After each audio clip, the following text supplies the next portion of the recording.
கிறிஸ்துவியமானவர்களே, ஆண்டவர் ரட்சகர் இயேசுவின் நாமத்தினாலே இந்த நாளிலே கர்த்தருடைய சமூகத்தில் கூடி வந்திருக்கிற உங்கள் யாவருக்கும் நன்றி நான் தெரிவித்துக் கொள்கிறேன். கர்த்தர் அவரை ஆசீர்வதித்து கர்த்தரை நடத்துவாராக. கடந்த நாட்களிலே பிரியமானவர்களே, இந்த 2 நாட்களுக்கு முன்பதாக வெளிப்பட்ட விசேஷத்தை நாம் ஆராய்ந்து பார்க்கும்படியான ஒரு பெரிய வாக்கியத்தை கர்த்தர் நமக்கு தந்து கொண்டிருக்கிறபடினாலே ஆண்டவருக்கு நன்றி செலுத்துகிறேன். இன்னும் அநேக காரியங்களை நாம் கற்றுக்கொள்ளும்படியாக இருக்கிறோம். வேதத்தின் வழிதான் கர்த்தர் நம்மோடு கூட இடைப்படுவாராக. பிரியமானவர்களே, கடந்த நாட்களில் தேவனுடைய சாயலை குறித்து நாம் அறிந்து கொண்டிருக்கிறோம். கர்த்தருடைய சாயல் எப்படிப்பட்டது, அவர் எப்படிப்பட்டவராக இன்றைக்கு பரலோக ராஜ்யத்தில் இருக்கிறார் என்பதை குறித்து ஆராய்ந்து பார்க்கவும், நாம் வீட்டில் வைத்திருக்கிறது தேவனுடைய சாயல் அல்ல என்பதை குறித்து நாம் அறிந்து கொள்ளும்படியான பெரிய பாக்கியத்தை வேதத்தின் வெளிச்சத்தில் கர்த்தர் நமக்கு தந்தபடினாலே ஆண்டவருக்கு நான் நன்றி செலுத்துகிறேன். அதனுடைய கிருபை நம்மோடு கொண்டு இருக்கட்டும். இன்றைக்கு தேவனுடைய சாயலை ஒரு சாயலை குறித்து நாம் கற்றுக்கொள்ளும்படியாக இருக்கிறோம். வெளிப்பாடு 1வது அதிகாரம் 15வது வசனத்தை வாசிக்கலாம். அவருடைய பாதங்கள் உலைக்களத்தில் காய்ந்த பிரகாசமான வெண்கலம் போல் இருந்தது. அவருடைய சத்தம் பெருவெள்ளத்து இரைச்சலை போல் இருந்தது. வேதம் சொல்லுகிறது, அவருடைய பாதங்கள் உலைக்களத்தில் காய்ந்த பிரகாசமான வெண்கலம் போல் இருந்தது என்று சொல்லி கடந்த நாட்களில் நம்மளோடு நான் பேசுறேன். ஏன் ஆண்டுடைய பாதம் வெண்கலத்தை போல இருக்கிறது? ஏன் ஆண்டுடைய பாதம் வெண்கலம் போல் இருக்க காரணம் என்னவென்று சொன்னால், அது பிரியமானவர்களே, இந்த உலகத்தின் அதிபதியா சாத்தானையும் சாத்தானையும் அந்த கிறிஸ்துவையும் ஆண்டு கள்ளத்திற்கு கர்த்தர் நியாயத்திற்க போகிறார் என்பதை குறிக்கிற ஒரு மகிமையான ஒரு காரியம். அல்லேலூயா. ஆண்டவர் சாத்தானை தனது காரியங்களை அவர் விதித்துக் கொடுக்கிற தேவனாக இருக்கிறார். அவன் அழிக்கிற அந்த காரியத்தை கர்த்தர் செயல்படுத்துகிறபடினாலே சிங்காசனம் வீற்றிருக்கிற ஆண்டவர் அவருடைய பாதங்கள் வெண்கலத்தை போல இருக்கிற என்று சொல்லி கடந்த நாட்களே வேதத்தின் மூலமாக அறிந்து கொள்ளும்படியான ஒரு பெரிய பாக்கியத்தை கர்த்தர் நமக்கு தந்தபடினாலே ஆண்டவருக்கு நான் நன்றி செலுத்துகிறேன். இன்றைக்கு பிரியமானவர்களே, கர்த்தருடைய சத்தத்தை குறித்து நாம் அறிந்து கொள்ளும்படியாக இருக்கிறோம். வேதம் சொல்லுகிறது, அவருடைய சத்தம் பெருவெள்ளத்து இரைச்சலை போல் இருந்தது என்று சொல்ல சிங்காசனம் வீற்றிருக்கிற ஆண்டவரை அவன் தரிசிக்கிறான். யோவான் தரிசிக்கிறான். சிங்காசனம் வீற்றிருக்கிற ஆண்டவர் தன்னுடைய தரிசனத்தை அவனுக்கு கொடுக்கிறான். அந்த தரிசனத்துல ஆண்டவருடைய சத்தத்தை அவன் கேட்கிறான். ஆண்டவருடைய சத்தத்தை கேட்கும் போது அது எப்படி இருந்ததா? அது பெருவெள்ளத்து இரைச்சலை போல இருந்தது. அல்லேலூயா. அது பெருந்தொனியாக இருந்தது. அது பெரிய சத்தமாக அது இருந்தது என்பதை குறித்து வேதம் நமக்கு இங்கே கற்றுக்கொள்ளுங்க. நீங்கள் அறிந்து கொள்ள முடியும். பிரியமானவர்களே, இப்பொழுது அவர் நியாயத்திருக்கிற நியாயாதிபதியாக இருக்கிறபடினாலே அவருடைய சத்தம் பெருவெள்ளத்து இரைச்சலை போல இருந்தது. அல்லேலூயா. அவர் நியாயத்திருக்கிற நியாயாதிபதியா சிங்காசனம் இருக்கிறபடினாலே அவருடைய சத்தம் பெருவெள்ளத்து இரைச்சலை போல இருந்தது என்று வேதம் சொல்லுகிறது. ஆனால் அவர் மனுஷகுமாரன் இந்த உலகத்தை உலாவும் போது, மனுஷகுமாரன் இந்த உலகத்தை வெளிப்படும் போது அவருடைய சத்தம் எப்படிப்பட்டதாக இருந்தது தெரியுமா? லூக்கா 4வது அதிகாரம் முதலாவதாக லூக்கா 4வது அதிகாரம் 22வது வசனத்தை வாசிக்கும் போது வேதம் நமக்கு தெளிவாக சொல்லுவது, அவருடைய வாயிலிருந்து புறப்பட்ட கிருபையுள்ள வார்த்தைகளை குறித்து ஆச்சரியப்பட்டு இவர் யோசேப்பின் குமாரன் அல்லவா என்றார்கள். அல்லேலூயா.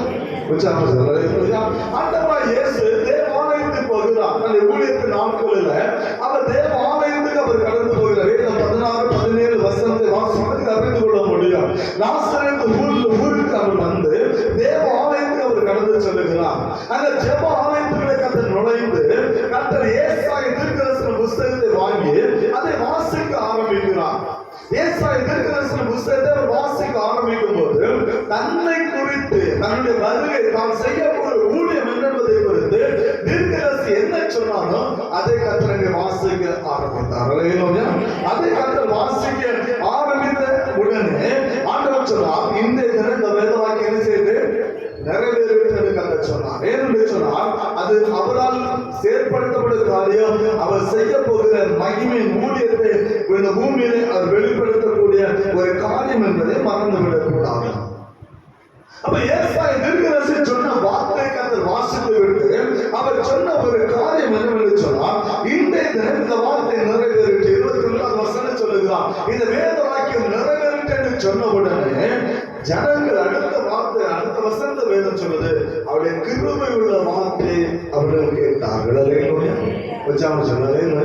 அவர் வாயிலிருந்து புறப்பட்டது கிருபையுள்ள வார்த்தை. அது மனுஷனை பேச்சுகிற வார்த்தையாக இருந்தது.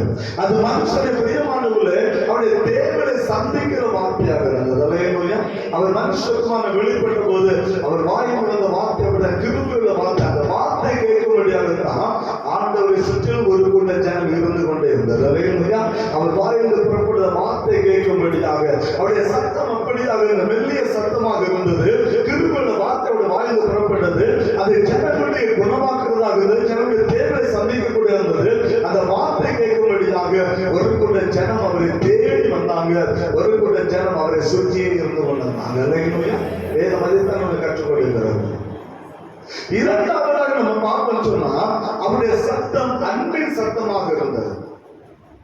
ஆதியாகமம் 3வது அதிகாரம் 8வது வசனத்தை வாசிக்கும் போது ஆண்டவர் மனிதனை தேடி வருகிறார். தான் உருவாக்கின மனிதனை, தான் உருவாக்கி ஏதேன் தோட்டத்தில் விட்ட மனிதனை கர்த்தர் தேடி வருகிறார்.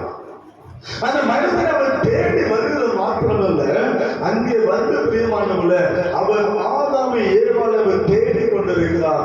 இவர்கள் 2 பேரும் அங்கே ஒளித்துக் கொண்டார்கள். அல்லேலூயா. வேதம் என்ன சொல்லுகிறது வாசிக்கலாம். பகலின் குளிர்ச்சியான வேளையில் தேவனாகிய கர்த்தருடைய சத்தத்தை அவர்கள் கேட்டாங்க. என்ன சத்தம் கேட்டாங்க? அவர்கள் என்ன சத்தம் கேட்டாங்க? தேவனுடைய. அது என்ன சத்தமா இருந்தது? ஆதாமே ஆதாமே நீ எங்கே இருக்கிறாய்? அல்லேலூயா. அவர் ஆண்டவர் கேட்கிறார். ஏன்னா ஏதோ வரல. இதுவரை மனுஷன் ஆண்டவர் வந்தவன் ஆண்டவர் தேடி போடணும். தேவன் வந்து நம்மை படைத்த படைப்பாளி, நம்மை படைத்த ஆண்டவர் வந்து விட்டாங்க தேடி போனா. இப்ப ஒளிச்சுட்டு இருக்கிறான். தேவன் வந்து இறங்கி இருக்கிறார். இறங்கி அவர் பேசுறாரு. ஆதாமே ஆதாமே எங்கே இருக்கிறாய்? அல்லேலூயா. கர்த்தருடைய அன்பின் சத்தம் ஒளித்து கொண்ட ஆதாமை தேடி கர்த்தருடைய அன்பின் வார்த்தை வெளிப்படுகிறது.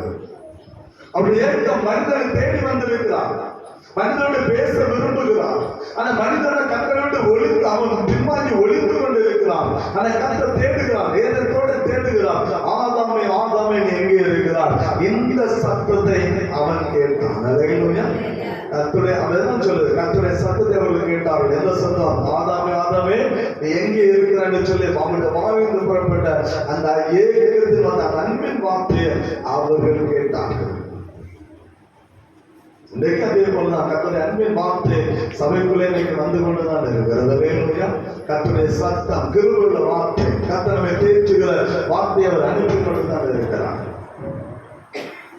சபைக்குள்ளே கர்த்தர் செய்கிற காரியம் தான் நம்முடைய கிருபையுள்ள வார்த்தை கொண்டு கர்த்தர் ஜனத்தை ஆசீர்வதிக்கிறார். ஆலயத்து வராதபடிக்கு பிரியமானவர்களே, ஆலய ஆராதனை கலந்து கொள்ளாதபடிக்கு ஒளித்து கொண்டிருக்கிற ஜனங்களை பார்த்தவருடைய அன்பின் வார்த்தை இன்றைக்கு வந்து கொண்டுதான் இருக்கிறது. அல்லேலூயா. இன்றைக்கு கர்த்தருடைய அன்பின் வார்த்தை அவங்க வரணும். தேவ சமூகத்தில் வரணும். ஆதாம் ஏவாள் ஆண்டவர் தேடி வரணும். அதுக்காகவே கர்த்தர் அவர்களை கூப்பிடுகிறார். நீ எங்கே இருக்கிறாய்? எங்கே இருக்கிறாய் என்று சொல்லி ஆண்டவருடைய சத்தத்தை இன்றைக்கு கர்த்தர் துணிக்க வேண்டி கொண்டுதான் இருக்கிறார்.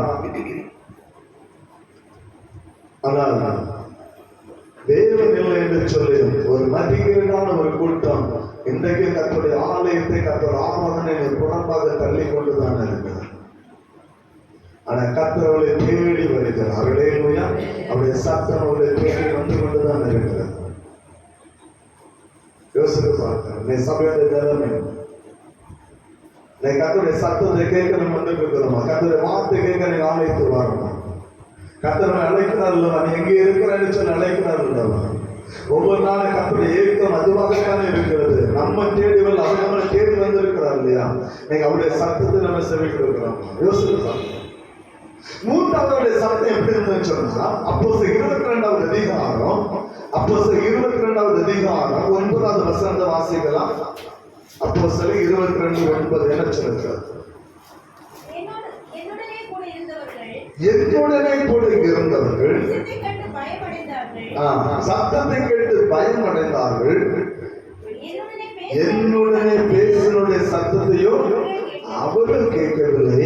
ஆனால் அப்போஸ்தலன் பவுல் கேட்டான். அல்லேலூயா. என்னோட பேசினுடைய சத்தத்தை அவர்கள் கேட்கவில்லை. அப்போ ஆண்டவர் பவுலோடு பேசிக் கொண்டிருக்கிறார். இது எங்க நடந்தது? அப்போஸ்தலர் 9வது அதிகாரத்தில் நடந்த சம்பவத்தை இங்கே எழுதுகிறார். பிரியமானவர்களே, அப்போஸ்தலர் 9வது அதிகாரத்தில் நடந்த சம்பவத்தை இங்கே எழுதுகிறார். ஏன்னு சொன்னால் இவன் எருசலேமுக்கு போக வேண்டும் என்பது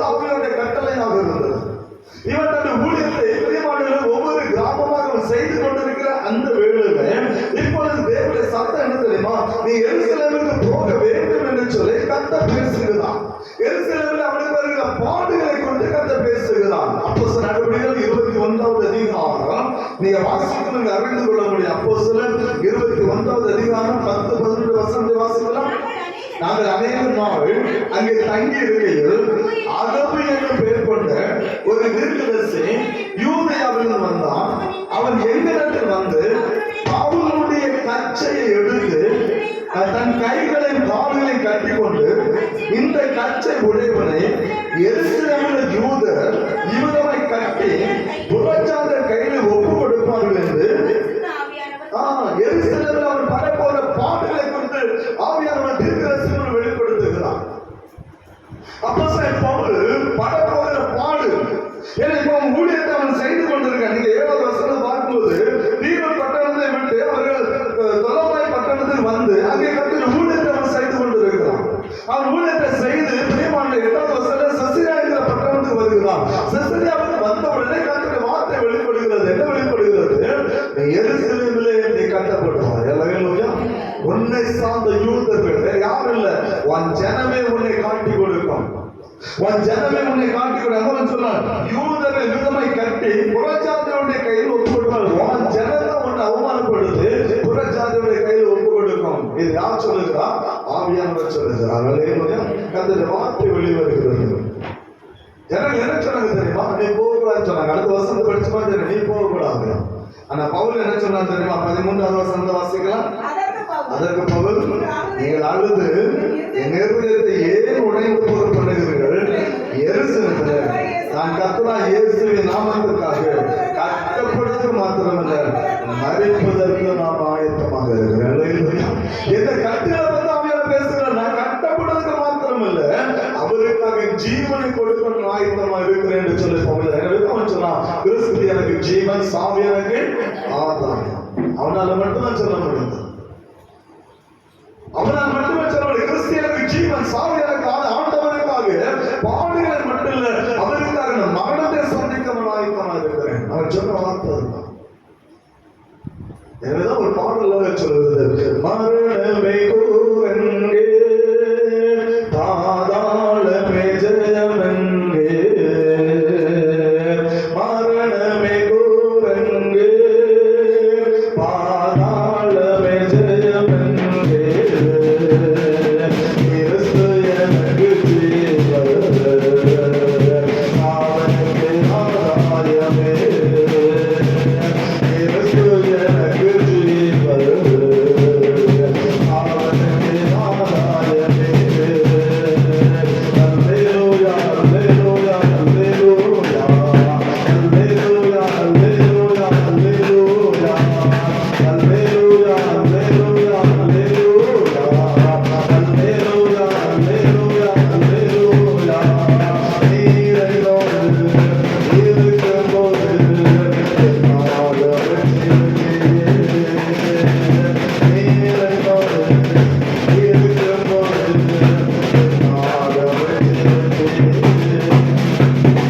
அல்லேலூயா. யூதர்கள் பவுலை கட்டிக்கொண்டு போவார்கள் என்று சொல்லி எருசலேமிலே கட்டப்படுவான் என்று சொல்லி அவன் இந்த வார்த்தை புறப்பட்டது. இந்த வார்த்தை 27வது வசனத்துல அங்கே நிறைவேற நீங்கள் அறிந்து ஆசியாவில் இருக்கிற யூதர்கள் பவுலை கட்டி அவர்கள் கொண்டு போகிறார்கள். பவுலை கட்டி கொண்டு போகும்போது ஒருபோது ஜனம் பவுலை அழித்து விட வேண்டும் என்று சொல்லி ஏகி கொண்டு அந்த வேலையில் தான் பவுல் தனக்கு நடந்த காரியத்தை குறித்து அவன் பேசுறான். என்ன சொன்னான் தெரியுமா? நீங்க வேதத்தை நீங்க நன்றாக புரிந்து கொள்ள வேண்டும். அவன் என்ன சொன்னான் தெரியுமா? 3வது வசனத்தை வாசிக்கலாம். 22வது அப்போஸ்தலர் 22-23 சாரி 3வது வசனம். நான் யூதன், சிலிசியா நாட்டில் உள்ள தர்சு பட்டணத்தில் பிறந்து இந்த நகரத்துல அமாலியின் பாதைப்பகை வளர்ந்து முன்னோடைய வேத பிரமாணத்தின்படி திட்டமாய் போதிக்கப்பட்டு இந்த இதெல்லாம் நீங்கள் எல்லாரும் தேவனை குறித்து வைராக்கியமாய் இருக்கிறது போல நானும் வைராக்கியமாக இருந்த. அடுத்த வசனம், நான் இந்த மாற்றங்களை புருஷனை ஸ்திரீகளை கட்டி சிறைச்சாலை ஒப்புவித்து எதுவரைக்கும் சபையை பாழாக்க தன்னுடைய பாரம்ப கால நிலைமை. நான் சொல்லுவேன், முதல் யெகோவா விட்னஸ் யாருன்னு கேட்டா அவன் தான். அல்லேலூயா. யெகோவா விட்னஸ் அவன் தான். இயேசு ஏற்றுக்கொள்ளாதவன். பிதாவாகிய யெகோவா தேவனுக்காக வைராக்கியம் பாராட்டினான். இவனை போல இன்னைக்குள்ள யெகோவா கூட்டம் இல்லவே இல்லை. யெகோவான்னு ஒரு கூட்டம் எழுப்பி இருக்கு. இன்னைக்கு பவுலை போல அந்த யெகோவா கூட்டம் இல்ல. அவன் அவ்வளவு வைராக்கியம் வந்தவன். அதான் சொல்றான், இந்த மார்க்கத்தை இயேசுவை ஏற்றுவன் அந்த மார்க்கத்தை சார்ந்தவர்கள். மதம் சொல்லல, கிறிஸ்தவம் என்பது மதம் அல்ல. அல்லேலூயா, அது ஒரு மார்க்கம். பவுலதான் விடுவார், இந்த மார்க்கத்தை சேர்ந்த வழியை சார்ந்தவர்கள். கிறிஸ்துங்கிற வழியிலே நடந்த ஒவ்வொரு புருஷன ஸ்திரீயை நான் கட்டி அவங்க மரணத்தை சந்திக்கிறவங்களை துன்பப்படுது. அப்ப எவ்வளவு கஷ்டப்படுது இல்லையா? மரணத்தை சந்திக்கிறவங்க துன்பப்படுதுன்னா எவ்வளவு பாடுகளுக்கு உட்படுத்திருப்பான். அவள் எவ்வளவு கஷ்டப்படுத்தும் அந்த சபையை. நான் சொல்றான், அப்படிப்பட்ட எண்ணெய் என் ஆண்டவர் சந்தித்தார். அப்படிப்பட்ட எண்ணெய் ஆண்டவர் சந்தித்தார். கர்த்தருக்கு விரோதமா இயேசுவுக்கு விரோதமாக செயல்பட்டார். சரியான இயேசுவுக்கு விரோதமாக செயல்பட்டார். இயேசுவை ஏற்றுக்கொண்ட அந்த மார்க்கத்தை துன்பப்படுத்தினேன், அவளை கஷ்டப்படுத்தினேன், சபையை பாழாக்கினேன், எல்லாமே செய்தேன். அப்படிப்பட்ட எண்ணெய் அவர் சந்தித்து என்னை உருவாக்கினார். அந்த சத்தம், அந்த சத்தத்தை நான் மட்டும்தான் கேட்டேன். என்னோடு பேசுற நானுடைய சத்தத்தை நான் மட்டும் கேட்டேன். வேற யாரும் என்னோட வந்து யாருமே கேட்கல. ஆண்டவர் அந்த ஒரே சத்தத்திலே அப்போஸ்தலனை பவுலை உருவாக்கினார். ஆண்டவர் சொன்ன காரியம் என்ன? அப்போஸ்தலர் 22ஆம் அதிகாரம் 10ஆவது வசனம். அப்பொழுது நான், ஆண்டவரே நான் என்ன செய்ய வேண்டும் என்று அதற்கு கர்த்தர், எழுந்து தமஸ்குவுக்கு போ, நீ செய்யப்படி நியமிக்கப்பட்டதெல்லாம் அங்கே உனக்கு சொன்ன. அங்க போ, பட்டணத்துக்கு போ. அனனியாங்கிற ஒரு ஆசாரியனுக்கு அவனுக்கு சொல்லுவான், நீ என்ன செய்யணும், என்ன யாருன்னு சொல்ல அவனுக்கு கத்துதான். நீ போ, ஆசாரியன் இருப்பான். அங்கே பவுல் உருவாகிறான். அப்ப 9 சொல்லு, தாமதம் என்று இயேசுவே தேவ கிறிஸ்து என்று சொல்லு. அவன் மற்ற நடுவில் பிரசங்கம் பண்ண ஆரம்பித்து விட்டான். பவுலை கத்த உருவாக்குற ஒரு சத்தம். தமஸ்குவிலே சதித்துல ஒரு வழி வந்து அவனை சந்தித்தது மாத்திரமல்ல, அவனை உருவாக்குற ஒரு சத்தத்தை அவன் கேட்கிறான். அந்த சத்தம் அவனை உருவாக்குனது. அந்த சத்தம் அதை தனக்காக பிரியமானவர்களை தேர்ந்தெடுத்தது. அந்த சத்தத்தை கேட்ட பவுல் கீழே விழுந்தான். அந்த சத்தத்தை கேட்ட பவுல் இப்போது தனக்கான பட்டங்கள், தனக்கான பதவி, தனக்கான அதிகாரம் எல்லாவற்றையும் உதவி தள்ளிவிட்டு இப்ப அந்த சத்தத்தை கேட்ட பவுல் கேட்கிறான், ஆண்டவரை நான் என்ன செய்ய வேண்டும் என்று சொல்லி ஆண்டவருடைய சபையை தன்னை முற்றிலுமாக அவன் அர்ப்பணிக்கிறவனாக மாறினான். இதுவரை சபையை பாழாக்கினவன். பிரியமானவர்களே, பிரதான ஆசிரியர் சபையிலிருந்து நிருபங்களை வாங்கி சபையை பாழாக்கும்படியே கடந்து சென்றவன். கர்த்தரை ஏற்று இயேசுவை ஏற்றுக்கொண்ட சபையை திரும்பப்படுத்தும்படியே கடந்து கொண்டவர். இயேசுங்கிற ஒருவர் கிடையாது என்று சொல்லி, யெகோவா தேவன் மாத்திரம் என்று சொல்லி ஒரு நல்ல ஒரு யெகோவா விட்னஸாக செயல்பட்டவன் பவுல். அவனை ஆண்டவர் தன்னுடைய வார்த்தையினால சந்தித்தார். அந்த வார்த்தை அவனை உருவாக்கினது. அல்லேலூயா, அல்லேலூயா. அந்த வார்த்தை அவனை உருவாக்கினது. கர்த்தருடைய வார்த்தை நம்ம உருவாக்கும்படியான கர்த்தர் ஆலயத்தில் நம்முடைய வார்த்தையை கொண்டு வருகிறார். அல்லேலூயா. ஆனா நம்ம என்ன சொல்ல தெரியுமா? ஏற்றுக்கொள்ள மாட்டோம். அந்த வார்த்தை ஏற்றுக்கொள்ள மாட்டோம். நம்மை உருவாக்குற சத்தம் வந்து நம்ம கேட்போம். என்ன சொல்ல தெரியுமா? அது எப்படி புரியா பேசணும். அதே வார்த்தை நமக்கு விரோதியான ஒரு ஆள் மேல வந்துடும்னா, ஐயா கரெக்டா என்னது கரெக்டா பேசணும். ஏன் வார்த்தை யாருக்கு வந்து நமக்கு விரோதியா இருக்க ஒரு மனுஷன் வந்துட்டு கரெக்டா பேசணும். அதே வார்த்தை எனக்கு வந்தா இவர் இப்படி பேசணும். ஆனா வேதம் சொல்லுது, கர்த்தருடைய சத்தம் வழிபடத்தை வெளிப்படைய சொன்னா நம்ம உருவாக்குற சத்தம். அல்லேலூயா. நாம் எங்கேயோ பாதை தவறி நிற்கிறோம். பவுலை போல பாதை தவறி நிற்கிறோம். ஆண்டவரை வெளியே போய்விட்டோம். கர்த்தரை ஏற்றுக்கொள்ளவில்லை. ஆனா ஆராதிக்கிற பவுல் எப்படி நியாயமானது நம்மளுடைய பாதை போல கற்றுக்கொண்டானோ அதே போல நம்ம கர்த்தர் ஆராதிக்கிறோம், வேதத்தை எல்லாம் செய்யறோம். ஆனா எங்க போல தவறு நிற்கிறோம். அந்த வார்த்தை தேவன் தம்முடைய வார்த்தை நம் நடுவில் அனுப்பி அவர் நம்ம உருவாக்குற தேவனாக இருக்கிறார். அல்லேலூயா. பவுலை உருவாக்குற கர்த்தர் நம்ம உருவாக்குகிறார். ஆனா நம்ம என்ன செய்யறோம்? தவறாய் புரிந்து கொள்ளுகிறோம். அந்த வார்த்தை நமக்கு நேரம் வரும் என்று சொன்னா இவர் எப்படி பேசலாம். அதே வார்த்தை நமக்கு எதிராளிக்கு போனா கரெக்டா பேசுறேன், அழகாக பேசுறேன். நம்ம மென்டாலிட்டி பார்த்தீங்களா? கர்த்தரை உருவாக்குற சத்தத்தை என்ன செய்ய மாட்டோம், நம்ம சொல்லி கொடுக்க மாட்டோம். எல்லாருடைய மென்டாலிட்டி மாட்டோம். நல்ல ஒரு சபையில பிரசங்கம் பண்ணி கொண்டு எந்த சபம் சொல்லுது, அவரோட உங்க குடும்பம் அங்க இருக்கலாம். இப்ப நாளைக்கு எனக்கு ஏன்னா சலுசல் உருண்டை மாற்று மாதிரி உருண்டைன்னு செய்யலாம். பக்கத்துல போகணும்னு அடுத்த கேட்பான். அதெல்லாம் சொல்ல விரும்பல. ஒரு சபைக்குள்ள நாங்க போனோம். அந்த சபையில கத்துடைய வாக்குனது, அந்த சபையில என்ன நடந்து என்ன யாரும் தெரியாது. 2 மாசமா சபையில இருந்தோம். 2 மாசம் சலுசல் 2 மாசத்துக்கு அந்த கொண்டு போச்சு. அடுத்தவர்கள் ஒரு மாற்றம் வந்து சபை கொண்ட 2 மாசத்துக்கு தான் அப்புறம் பண்ணாங்க. அங்க போனோம்னா எங்க சபையில என்ன யாருங்கிறது எனக்கு தெரியாது. ஒரு சபையில உள்ள மக்களை கற்றுக்கொள்ளனா ஒரு வழிக்கான குறைந்தது 3-4 மாசமா இருந்துச்சு. வேணும் எல்லா மக்களுடைய நிலைமை என்ன, சபையுடைய நிலைமை என்ன கற்றுக்கொள்ளணும்னா நாட்கள் வேணும். ஆனா 2 மாசம் போன புதுசுல நான் வந்து எனக்கு இன்னொரு சபை நடந்த ஒரு அனுபவத்தில் நான் பேசிருக்கும் போது சபையில் நான் சொன்னது காரணம் தான். பிரியமானவர்களே, மனிதன் செய்கிற பாவமான சொல்லி அக்கிரமம் சொல்லி எந்த ஒரு எரேசரை கொண்டு நினைச்சு அழிக்க முடியாது. இன்னைக்கு நம்ம ஒரு கணக்கு எழுத வச்சுன்னா தப்பு வந்துட்டு, இல்ல ஒரு கடிதம் வச்சுன்னா தப்பு வந்துன்னா நீ ஒயிட் போட்டு என்ன செய்யலாம், அழிச்சுட்டு திரும்ப என்ன செய்யலாம், எழுதலாம். ஆனா தேவ சமுதாயம் அப்படி நினைச்சு எழுத முடியாது. எழுதுனது செய்தது அது யாரால் அழிக்க முடியாது. அதை மாற்றுவது அதிகாரமும் அதுக்குரிய தீர்ப்பு கொடுக்கிற அதிகமாக கருத்து இருக்குன்னு பிரசனம் பண்ணேன். கூட்டம் முடிஞ்சதான் உண்டு. ஒரு அம்மா ஓடி வந்தாங்க, ஐயா கரெக்டா பேசுனீங்க, கரெக்டா பேசுனீங்க.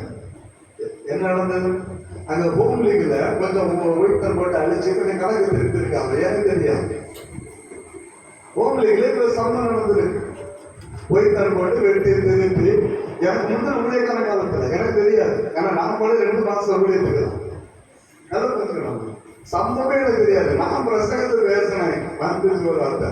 ஆனா ஒயிட்டர் போட்டு அடுத்த பிரச்சனை, இவரு எப்படி பேசலாம், இவங்க யாரோ இறங்கி யாரோ அவங்க போட்டு கொடுத்துட்டாங்க. அவரு சபையில வச்சு வாங்கிட்டாரு. எப்படி அவரு என்ன பேசலாம்? எதிராளி என்ன சொன்னாங்க, ஐயா கரெக்டா பேசினாரு, உங்களுக்கு எப்படி சம்பளம் கரெக்டா பேசுறேன். எனக்கு என்ன நடந்ததுன்னு எனக்கு தெரியும். இதுதான் இன்னைக்கு மக்களுடைய நிலைமை. ஆனா கர்த்தரை உருவாக்கும்படியாக நம்முடைய வார்த்தையை கத்த கொண்டு வருகிறார்கள். பவுலை கத்த உருவாக்கி நம்முடைய சத்தமோடு உருவாக்குற சத்தமாக. அடுத்த நம்ம பார்ப்போம், கர்த்தருடைய சத்தம் அது நம்மை நடத்துகிற ஒரு சத்தம், நம்மை நடத்துகிற ஒரு பெரிய ஒரு வாக்கியம். 7வது புஸ்தகம் 7வது அதிகாரம், என்னாகமம் 7வது அதிகாரம் 89வது வசனத்தை வாசிக்கலாம். என்னாகமம் 7வது அதிகாரம் 89வது வசனம். மோசே தேவனோட பேசும்படி ஆசரிப்பு கூடாரத்துக்குள் பிரவேசிக்கும் போது தன்னோட பேசுகிறவரின் சத்தத்தை சாட்சி பெட்டி மேலுள்ள இலவசமான 2 கேட்பங்கள் நடுவில் உண்டாக கேட்பார். அங்கே இருந்து கர்த்தர் அவனோட பேசுவார். அல்லேலூயா. ஏன் எங்க இருக்கிறாங்க? ஆசரிப்பு கூடாரத்துக்குள்ள நடக்கிற சம்பவம். இஸ்ரவேல் ஜனங்கள் கானானுக்கு பிரயாணப்பட்டு கொண்ட அந்த காலம் கர்த்தர் ஆசரிப்பு கூடாரம் ஜனத்தோடு கர்த்தர் பேசுவாராம். அந்த சத்தத்தை மோசே கேட்பானாம். கர்த்தர் ஆசரிப்பு என்ன பேசினாரு? ஜனம் எப்படி நடத்தணும்னு சொல்லி கர்த்தர் பேசினார். அல்லேலூயா. அவருடைய ஜனம் எப்படி நடக்கணுங்கிறது கர்த்தர் பேசினார். அவருடைய ஜனம் கர்த்தருக்கு எப்படி பலி செலுத்தணுங்கிறது பேசினார். எல்லாருமா 1, 2, 3, 4, 5, 6 வசனங்களை அதிகாரங்களை வாசித்து பார்க்கும்போது கர்த்தர் நம்மளுக்கு செலுத்த வேண்டிய இந்த காணிக்கையின் பலிகளை கொண்டு கர்த்தர் பேசுகிறார். இஸ்ரவேல் ஜனங்கள் எப்படி பாலை விறக வேண்டும் என்று சொல்லி கர்த்தர் பேசுகிறார். உடன்படிக்கை பற்றி இருக்கும்போது ஜனங்கள் எப்படி வாசம் பண்ண வேண்டும், அவர்கள் எந்தெந்த கோத்திரம் எங்கே இருக்க வேண்டும் என்று சொல்லி என்னாகும் 1, 2 அதிகாரங்களை கர்த்தர் பேசுகிறார். அதற்கு பிற்பாடு வாசம் பண்ணுகிற ஜனங்கள் எப்பொழுது புறப்பட வேண்டும் என்று சொல்லி கர்த்தர் பேசுகிறார். அதற்கு பிற்பாடு நீங்க பார்க்கலாம் ஜனங்கள் எப்படி பலி செலுத்த வேண்டும் என்று சொல்லி கர்த்தர் பேசுகிறார். அந்த ஜனம் எப்படி நடக்க வேண்டும் என்று சொல்லி கர்த்தர் மோசேயோடு பேசினார். அந்த சத்தத்தை கேட்டு அந்த சத்தத்தின்படி ஜனங்களை மோசே நடத்தினார். அல்லேலூயா. அல்லேலூயா. அது ஜனங்களை நடத்துகிற சத்தம். என் ஜனம் எப்படியா இருக்கணுங்கிறது கர்த்தர் பேசுகிற அந்த வார்த்தையாக எப்பொழுது அவர் பூமியில உலாவிக் கொண்டிருக்கிறார். அவர் பூமியில மனிதனோடு அவர் பரிந்து பேசும் மனிதனோடு அவர் இருக்கும் போது அவருடைய சத்தம் அப்படிப்பட்டதாக நடந்தது. சங்கீதம் 107:20 சொல்லுகிறது, நம்முடைய வார்த்தை அனுப்பி அவரை அவர் குணமாக்குகிறார். அவருடைய வார்த்தை நம்மை பலப்படுத்த குணமாக்குற சத்தமாக இருந்தது. அவருடைய சத்தம் அப்படிதான் நம்முடைய பலவீனங்களை மாற்றுகிற சத்தமாக வார்த்தை அனுப்பி நம்ம குணமாக்குற தேவனாக இருந்தார். ஊழியத்தை பார்த்து நம்முடைய வார்த்தை கொண்டு அநேக குணமாக்கிறார். அநேக பிசாசுகளை கட்டுகளை அவர் கேட்கறிந்தார். அவருடைய சத்தம் அப்படிதான் புறப்பட்டு வந்தது. ஆனா இப்ப யோவான் காண்கிற கேட்ட சத்தம் வித்தியாசமானது. அல்லேலூயா. இதுவரை நம்ம கேட்ட சத்தம் வேற, இப்ப அவன் கேட்கிற சத்தம் வேற. எப்படி ஒரு சத்தம் கேட்டானா, பெருவெள்ளத்து இறைச்சலை போல கர்த்தருடைய சத்தம் இருந்ததாம். பெருவெள்ளத்து இறைச்சலை போல என்னுடைய சத்தம் என்ற ஏன் தெரியுமா? அவர் இப்பொழுது நீதி உள்ள நியாயாதிபதியாக வீற்றிருக்கிறார். அல்லேலூயா. அவர் நீதி உள்ள நியாயாதிபதியாக வீற்றிருக்கிறபடினாலே அவருடைய சத்தம் ஜனங்களை நியாயம் இருக்கிற சத்தமாக இருந்தது. அங்கே அவர் கெர்ச்சிப்ப சின்னத்தை போல, ஒரு பெருவெள்ளத்து இறைச்சலை போல அவருடைய சத்தம் அங்கே துணிக்க தான் செய்தது. அல்லேலூயா. பூமியில நம்மோடு அவர் பேசும்போது, நம்மோடு கூட இருக்கும்போது, பிரியமான பூலோகத்தில் மனிதனை தேடி வரும்போது அவர் இரக்கம் உள்ளவராக இருந்தார், கிருபையுள்ள வார்த்தை வெளிப்படுத்தினார், அவர் நம்மை உருவாக்குற தேவனாக இருந்தார், அன்பினாலே நம்மை தேடி வருகிறவராக இருந்தார், நம்மை நடத்துகிறவராக இருந்தார், எல்லாம் நம்ம குணமாக்குறவராக இருந்தார். அவருடைய சத்தம் அப்படிப்பட்ட காரியங்களை செய்தது. ஆனா இப்பொழுது அவர் மனுஷகுமாரனாக அல்ல, அவர் தேவகுமாரனாக அவர் சிங்காசனம் அவர் வீற்றிருக்கிறார். அல்லேலூயா. தேவகுமாரனாக நியாயத்தீர்ப்பு செய்கிறவராக தேவனுடைய சிங்காசனம் வீற்றிருக்கிற அவருடைய சத்தம் அது பெருவெள்ளத்து இறைச்சலை போல அது இருந்தது என்று சொல்லி வேதம் சொல்கிறது. அந்த சத்தம் எப்படிப்பட்டதாக இருந்தது தெரியுமா? மத்தேயு 25வது அதிகாரம் 41வது வசனத்துல வேதம் நமக்கு ஒரு காரியத்தை கற்றுக் கொடுக்கிறது. மத்தேயு 25வது அதிகாரம் 41வது வசனத்தை வாசிக்கலாம். அப்பொழுது இடது பக்கம் ஆண்டவருடைய சத்தம் எப்படி இருந்தா, இடது பக்கத்தில் நிற்கிறவரை பார்த்து, ஓ சபிக்கப்பட்டவர்களே, என்னை விட்டு பிசாசுக்காகவும் அவன் தூதர்களுக்காகவும் ஆயுதம் பண்ணப்பட்டிருக்கிற நித்திய அக்கினியில் போங்கள். கர்த்தருடைய சத்தம் அதுதான். வேதம் சொல்லுகிறது, வலது இடது பக்கத்தில் நிற்கிற ஜனங்களை பார்த்து அவருடைய சத்தம் புறப்பட்டது. ஓ சபிக்கப்பட்டவர்களே, என்னை விட்டு பிசாசு அவன் கிரிய தூதர்களுக்காகவும் ஆயுதம் பண்ணப்பட்ட நித்திய அக்கினிக்கு போங்கள். ஏன் அந்த சொல்றாரு, நான் பசியா இருந்தேன், எனக்கு என்ன செய்யல, தாகம் கொடுக்கல, நான் தாகம் இருந்தேன், தாகத்துக்கு யாரும் இல்லை, தேவன் இருந்தேன், என் தேவ சந்தைக்கு யாருமே இல்லை.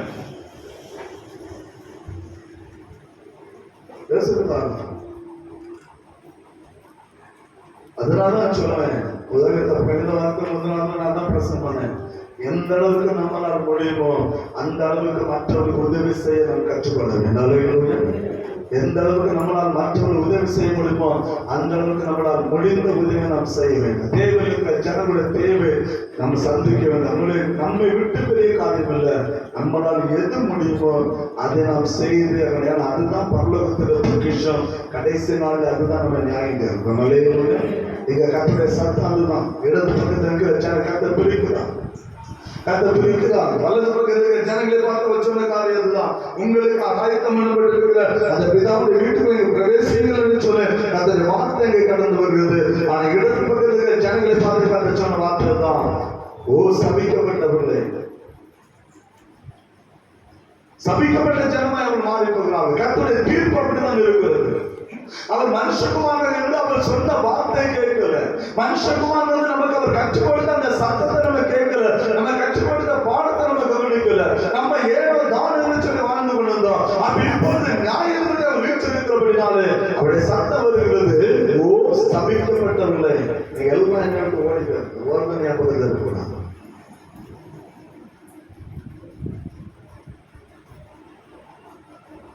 பிசாசுக்கு அவனுடைய தூதருக்கு ஆயத்தம் பண்ணப்பட்ட ஒரு இடம் இருக்கு, அக்கினி கடல் இருக்கு, அதற்குள்ள போங்கள். கர்த்தர் அனுப்பி கொண்டிருக்கிறார். அதுதான் அவருடைய நியாயத்திற்கு சத்தம். அல்லேலூயா. அவருடைய நியாயத்திற்கு சத்தம். அந்த சத்தத்தை தான் யோவான் கேட்கிறாங்க. இதுதான் சொல்லுகிறது. சங்கீதம் 29 நீங்க படிச்சு பார்த்தீங்கன்னா கர்த்தருடைய சத்தம் என்னெல்லாம் செய்யுங்கிறது வேதம் நமக்கு வெளிப்படுத்துகிறது.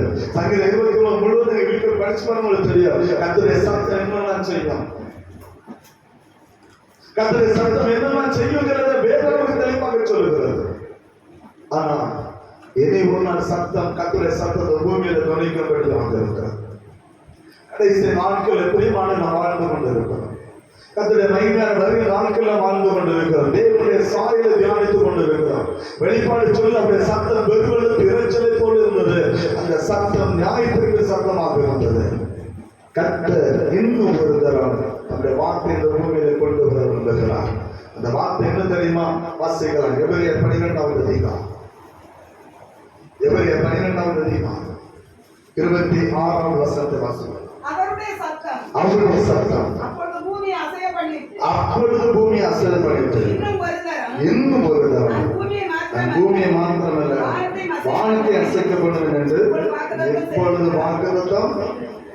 சொன்னாரு, ஏற்கனவே ஒரு பூமி அசைச்சிட்டாரு.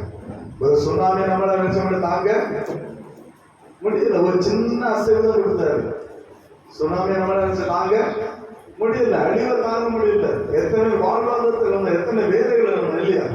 எத்தனை நம்ம ஒண்ணு இல்லாம இருந்தோம், எவ்வளவு கஷ்டப்பட்டோம், எவ்வளவு பாடுகள் அனுபவிச்சோம். யோசித்து பார்க்கணும். ஒரு சுனாமி எத்தனை லட்சம் மக்களை அழித்து கொண்டு போனது, எத்தனை கோடி மக்கள் ஜீவனை விட்டாங்க. யோசித்து பார்க்கணும். ஒரு தடவை பூமி அசைக்க மாட்டேங்க நம்மளாம் கதை சொல்ல, இனி பூமியை மட்டும் இல்ல வானத்தை நம்ம அசைப்படணும். அதோடைய சத்தம் பூமியை மாத்திரம் இல்ல, கர்த்தர் இன்னும் ஒரு தரம் பூமியை கர்த்தர் அசைக்க போகிறார். கர்த்தர் வானத்தை அசைக்க போகிறார். ஒரு சின்னக்கா நம்ம கண்ணு நடந்த சம்பவத்தை நம்மளால தாங்க முடியல பிரியமானவர்களே. இன்றைக்கும் அந்த சுனாமி நினைத்தாலே இன்னைக்கு மனிதனுடைய பிரியமானவர்களே ஒரு மனிதன் உள்ளத்தை ஒரு நடுக்கம் உருவாக்குகிறது. அமெரிக்கா தேசத்துல ஒரு பெரிய சுனாமி வரும்படியாக எனக்கு ஆராய்ச்சியாளர் சொல்லிக் கொடுக்கிறாங்க. ஒரு பெரிய ஒரு சுனாமி எழுப்பும்படியாக இருக்கிறது. கிட்டத்தட்ட பிரியமானவர்களே ஏகப்பட்ட ஜனங்கள் அந்த எண்ண முடியாம, எவ்வளவு ஜனங்கள் மக்களை சந்திக்கணும்னு எண்ண முடியாம. ஜப்பான் தேசத்தை வந்து விஞ்ஞானிகள் சொல்லுவது ஒரு காரணம். ஆனா ஆண்டவர் சொல்லுகிறார், இன்னும் ஒரு நாள் நான் பூமியை அந்த பண்ணுவேன் என்று சொல்றேன். பூமி சொன்னா மற்ற உலகத்தை அசைக்க போகிறார். மற்ற உலகத்தை அசைக்க, மத வானத்தை அசைக்க போற, நடக்க போற காரியம் தெரியுமா? வாசிகளை வெளிப்படுத்த விசேஷம் 6வது அதிகாரம். கர்த்தர் இந்த பூமியை வானத்தை அசைக்க பண்ணும் போது இந்த பூலகத்தில் நடக்க போகிற காரியம் என்ன? வெளிப்பாடு 6வது அதிகாரம் 12, 13, 14 வசனத்தை வாசிக்கலாம். வெளிப்பாடு 6, 12, 13, 14.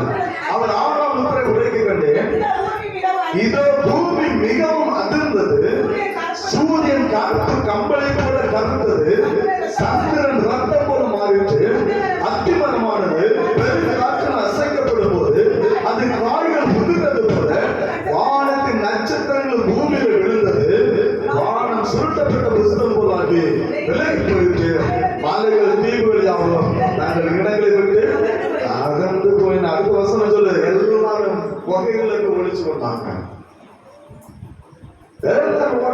ஒருவரும் தான் சொந்த தான் கட்டிட்டு வீட்டில் உட்கார முடியல. ராஜாக்கள், பெரியவர்கள், ஐஸ்வர்யவான்கள், சேனை தலைவர்கள், பலவான்கள், அடிமைகள் யாவரும், சுயாதீன யாவரும் 12 புகையிலும் கண்மல் என்ன செய்றாங்க? ஓடி போய் ஓடிக்கிறாங்க. சொன்ன ஒரு காரணமா 15 வருஷம் கடைசி போய் சொல்லுது, ஆட்டுக்குள்ள கோபத்து வேலை எல்லாரும் ஓடுங்க. கோபாக்கினை மரணம் வந்து விட்டது. யார் நிலைக்கு கொடுக்கிறார்கள்? கர்த்தர் இன்னொரு தரம் பூமி அசைக்கும்படியாக இருக்கிறார். இன்னொரு தரம் கர்த்தர் வானத்தை அசைக்கும்படியாக இருக்கிறார்.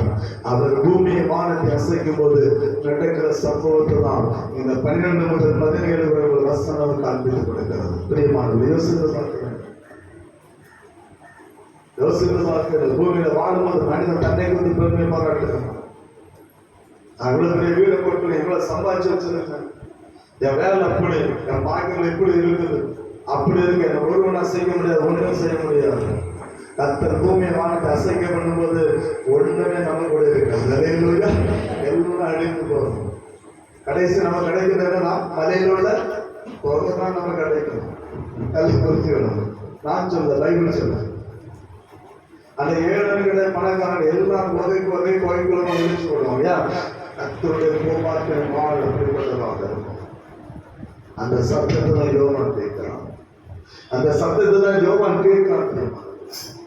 பாடல் அழகா சொல்லுகிறது, இந்த பூமி வெந்துருகி சாம்பலாகுமே, செந்திடு மனந்திரும்பி அவர் அண்டை கொள்.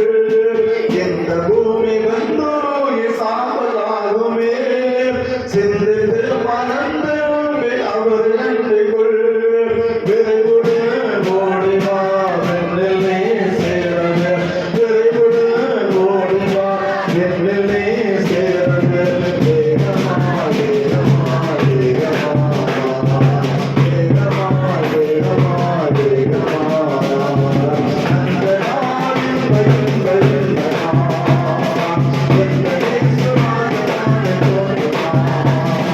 Okay.